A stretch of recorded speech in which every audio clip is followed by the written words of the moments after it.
I'm James Rule. Welcome to the Lonely Leader podcast, where we help existing and aspiring leaders find clarity, build resilience, drive performance, and enhance fulfilment.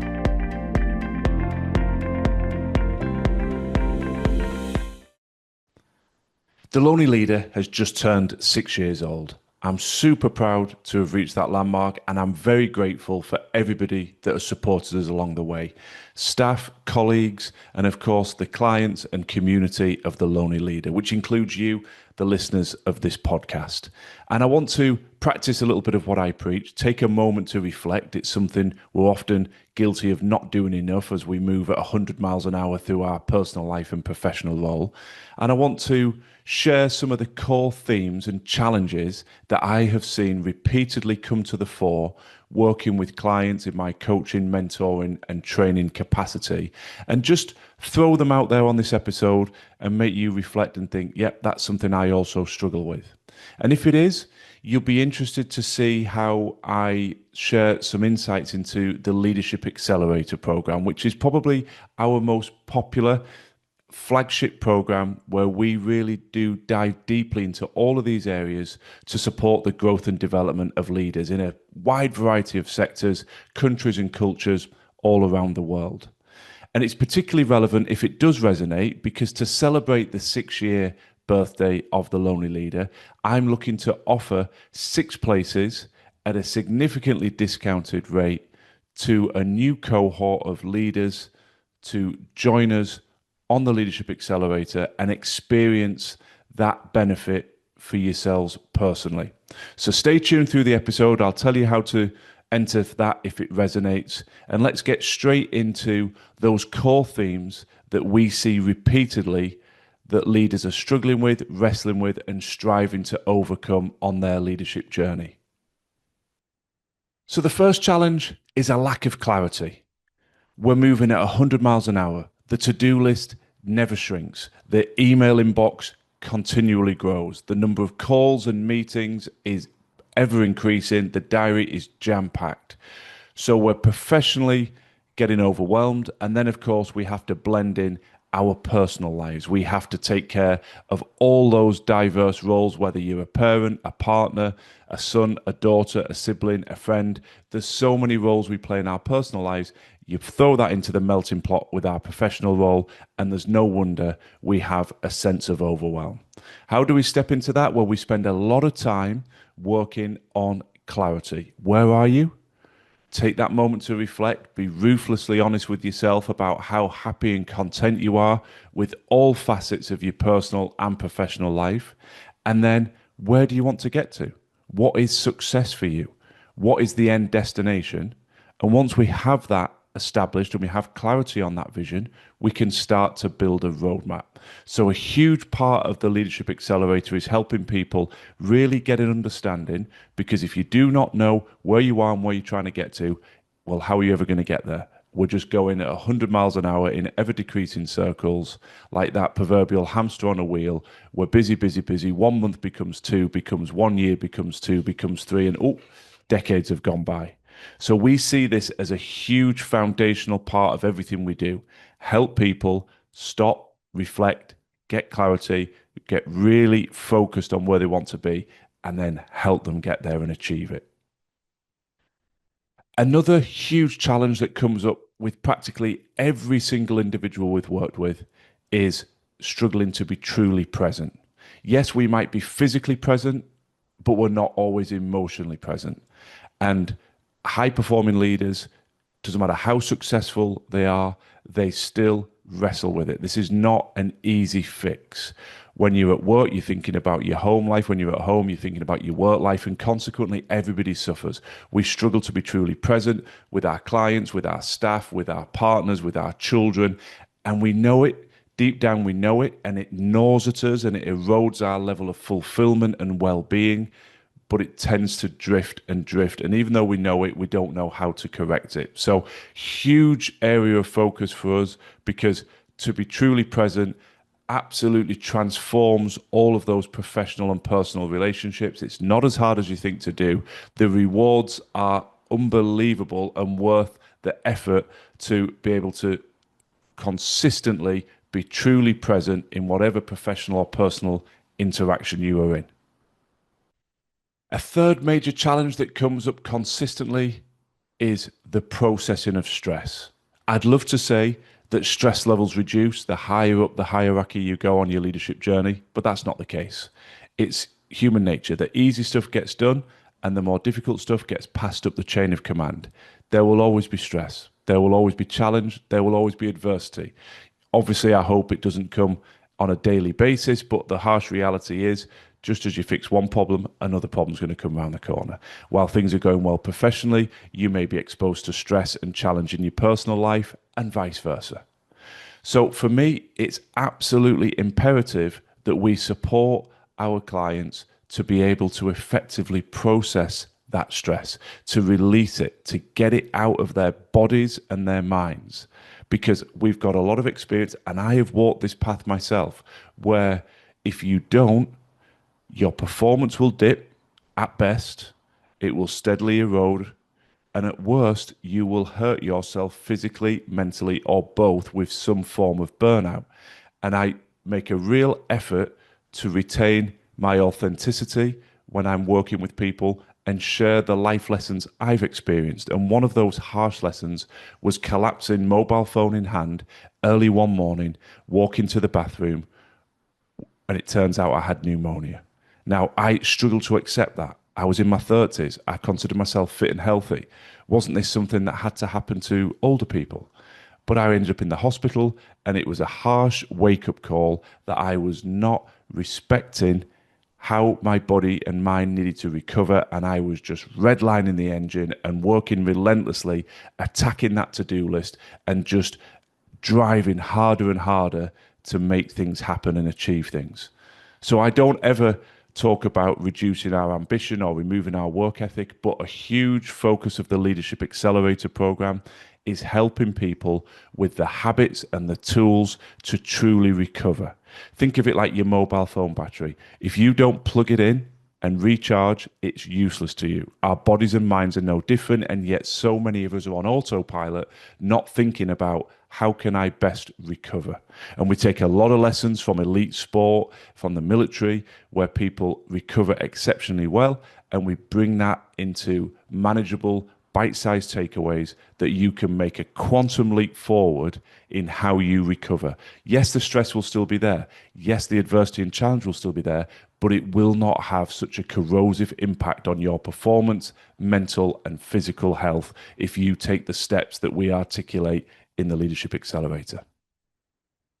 The fourth core challenge that every single leader and high-performing individual we've come across wrestles with is communication. And if you think of this like the hub of a wheel, there are spokes going off in every direction. There are so many facets to this. How do you create a high-performance environment where people are comfortable giving and taking candid feedback, exploring the good, the bad, elements of performance and extracting the learnings without taking offense? Very difficult. The fear of causing that offense leads to so many leaders and their wider team dancing around the deck chairs and not really getting that high performance communication system in place. And consequently, there's ambiguity, there's resentment, there's elephants that grow so big in the corner of the room, nobody dare tackle them anymore. So candor and the right way to give and take feedback, hugely important. Everybody's clamoring for resource. Most people would love additional headcount in their team. And yet we often have resource hiding in plain sight, as I like to say. If we could be more efficient in how we run and operate in our meetings, we could free up an enormous amount of resource. So many organizations I step into have meetings that go on tangents, have alpha personalities that dominate, have people that spend too much time articulating problems without getting into the solutions. So we're burning up time, we're burning up energy, and that time has a cost value. Everybody's being paid a salary.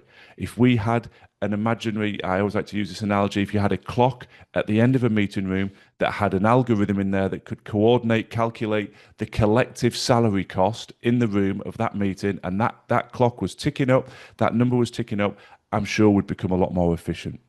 So communication in terms of one-to-one, communication into teams, efficiencies of communications, emails. I mean, emails were designed as an efficiency tool, something to help our productivity. And for so many people, they've done the absolute reverse. We are drowning in ever increasing email inboxes. I call it the email yeti. It's like a giant monster running behind you, always in your rearview mirror, always tapping you on the shoulder. You've got several hundred emails. The emails are going up. What are you doing with your inbox? It doesn't need to be this way. We show you how to make the use of email what it was meant to be, something to support your efficiency, not something that destroys your productivity and efficiency. So communication is a huge element of what we do, what we dive into in the Leadership Accelerator, because when you get that right, you do build resilient, high-performing teams, and when you get it wrong, destroy them.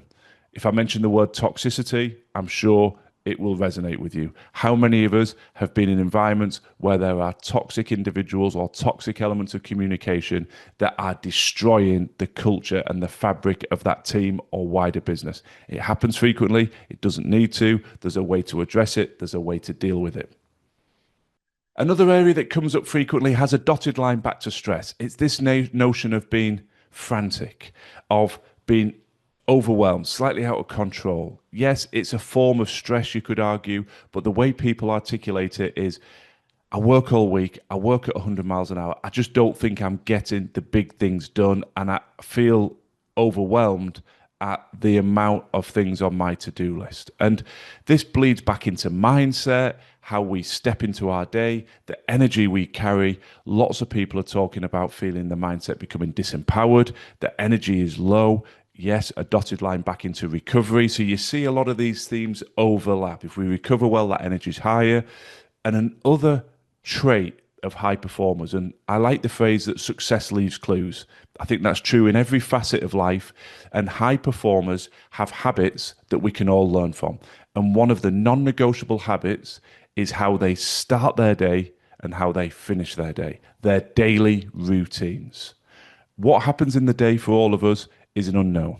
Things can come from left field, of course they can. But that first hour of the day and that last hour of the day, the harsh reality is that's within your control.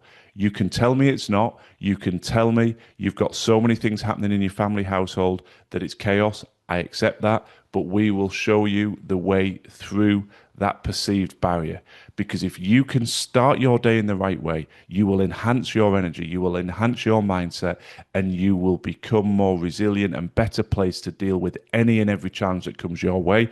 And equally, if you lock down the end of your day and you decompress from the personal and professional stresses and activities of the day, you will also be in a far better place to optimize your recovery and to energize yourself and process that stress to really realize the best version of you. And so much of what we talk about is you deserve to realize the best version of you. Life is not a dress rehearsal. I know that sounds a little bit cheesy, but you owe it to yourself to experience the best of you, to take it into the world, be the best husband, the best son, the best daughter, the best wife, the best husband, the best leader, the best colleague, the best friend. Let's get these building blocks in place to give you the ability to do that. Let's not get to the end of our days full of regret going, I'd never really excelled in these areas of my life. I wish I had, never had time, didn't know how. There's nothing wrong with not knowing how. A great mentor of mine, when I first stepped into the CEO role, used to have a phrase, you don't know what you don't know. Sounds like a riddle, but it's so true. Until somebody helps you, gives you an insight into some of the areas you don't know, how will you improve? And that's a key component of the Leadership Accelerator. I don't believe any of us are walking an untrodden path. Some might be. There may be somebody exploring an untrodden part of the world as we speak. But the vast majority of us want to be better leaders. People have already walked this path. People have found roadblocks and ways to overcome them. We want to be healthier. People can show us a roadmap there. We'd like to be better husbands, wives, parents, sons, daughters. There are people that can advise us, share insights and wisdom in every facet of our life. And the Leadership Accelerator is designed to be a tool that can do that in your time, in a way that connects with you in a truly authentic way. We do not sit in an ivory tower preaching theoretical rhetoric at you. You can pick that up in textbooks. What we do is take lived life experience, share the highs and the lows. Obviously, it's anchored on my own personal journey as a leader, as a chief executive, things that went particularly well for me, things that were extremely challenging, and all the learnings that come out of that. And equally, the learnings that we get from the blessing of working with leaders each and every day over the last 6 years. That has given us such a wealth of information, insight, and wisdom that we package up. We're talking with leaders and working with leaders that have had 20 or 30 years experience, and we put that into the program. We're talking to people that have had multiple roles in multiple industries, and we're packaging that up and putting it into the program. So I love that notion of supporting leaders by learning from leaders. This is not just theory that is being regurgitated. It's the harsh realities of leadership, what needs to be done, what doesn't need to be done, and how do we optimize our performance. And I think that sort of takes me into the final theme. People recognize they want to grow. People recognize this challenge, but they want to be more resilient. They want to have that thicker skin, that stronger mindset. And the phrase that comes back repeatedly is, I'm not resilient enough. So resilience is a huge element of what we do. And again, a lot of these themes have a dotted line back to it. Clarity, having absolute certainty where you're going, and a plan. So when you get buffeted by life, you know exactly how to reset and course correct. That helps your resilience. Being able to communicate effectively up and down the chain of command and not labor in frustration that you're not expressing yourself well enough, or you're not dealing with the conflicts or the difficult conversations that you want to have. That enhances your resilience. Being able to recover effectively, get that mental stress and physical stress out of your body will enhance your resilience, which ties into your daily routines. Doing something for you in the morning, building a proactive start to the day rather than a reactive start will enhance your resilience. And changing that philosophy from I am and your identity built purely around your professional role. I don't want to go too much off on a tangent, but a core philosophy at The Lonely Leader is looking at high performance from a holistic perspective. The old-fashioned notion of everything you focus on at work is work, and everything else in your life, you must fit that into a Saturday and Sunday, is redundant. It's as archaic as anything else that you can discuss, debate around leadership theory. For me, it's a very, very simple premise.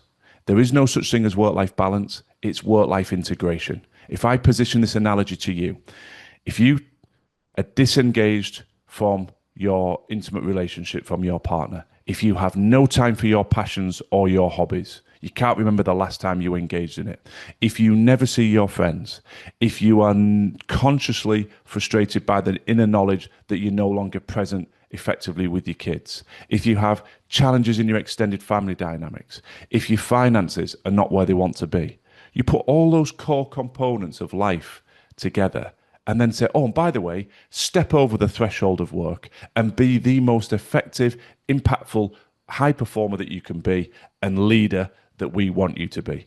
I mean, it's just complete deluded nonsense. And it's common sense. But forgive me, common sense is not always common practice. And this notion needs addressing. And part of the core element of the Leadership Accelerator is blend everything together.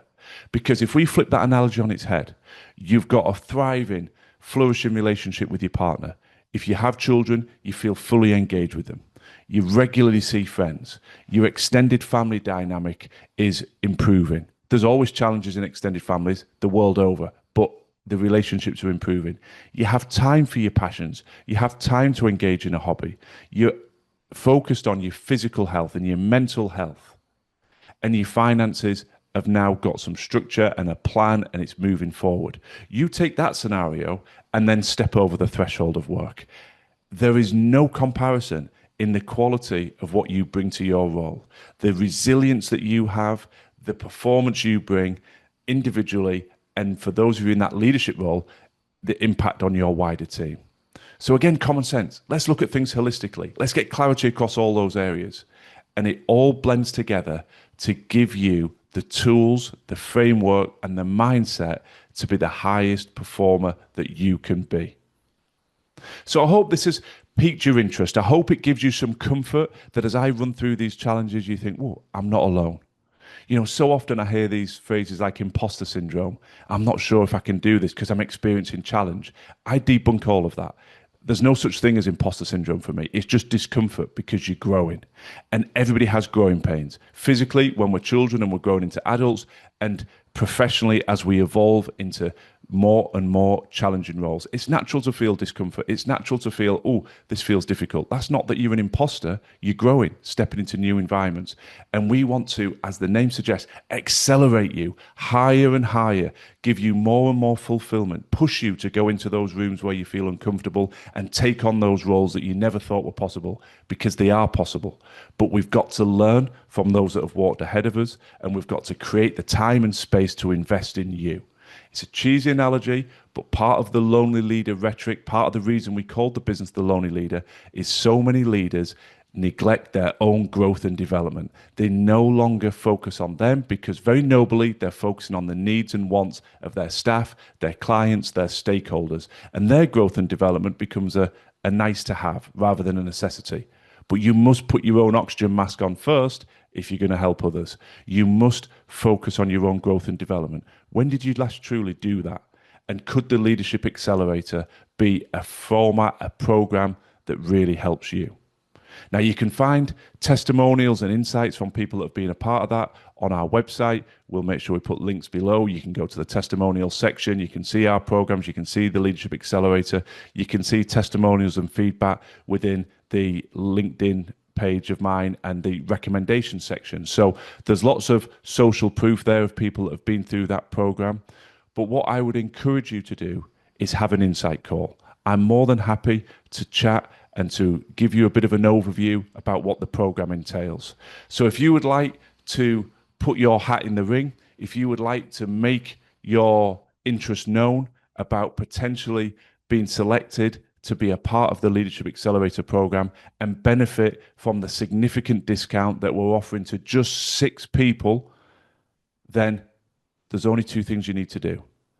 Make sure you follow the podcast, rate the podcast, and then send a screenshot to hello@thelonelyleader.co.uk. And as I said that out loud, it's 3 things. So my arithmetic was never that good. Follow the show, rate the show on whatever platform you're on, and then screenshot that confirmation that you've done it and email it in. And you can see that email address, hello@thelonelyleader.co.uk, in the show notes. We will then invite a cohort to come together for insight calls to give you a bit of an overview of what the program is, to give you an insight into its content, to let you know financially what it costs, etc., and then select 6 winners to have the right to participate at that level and hopefully experience a significant enhancement to your performance. And I'll close with a little mantra that we use all the time. It sits across everything we do at The Lonely Leader, and it sits across my LinkedIn banner, as you'll see. What are we trying to do? Well, we're trying to help you find clarity. We're trying to help you build resilience. We're trying to help you drive your performance. And fundamentally, we're trying to help you enhance your fulfillment. Life is not a dress rehearsal. We want to help you optimize performance and fulfillment in every facet of your life. So if it's of interest, please do get in touch, and we would love to have the opportunity to play a part in supporting your continued growth and development. Thanks for listening to the Lonely Leader podcast. I'd be very grateful if you could share and follow if the content resonates. And if you're looking for additional free resource to support your continued growth and development, then please do check out our social media and website details in the show notes. Remember, quality leadership on the outside must always start within.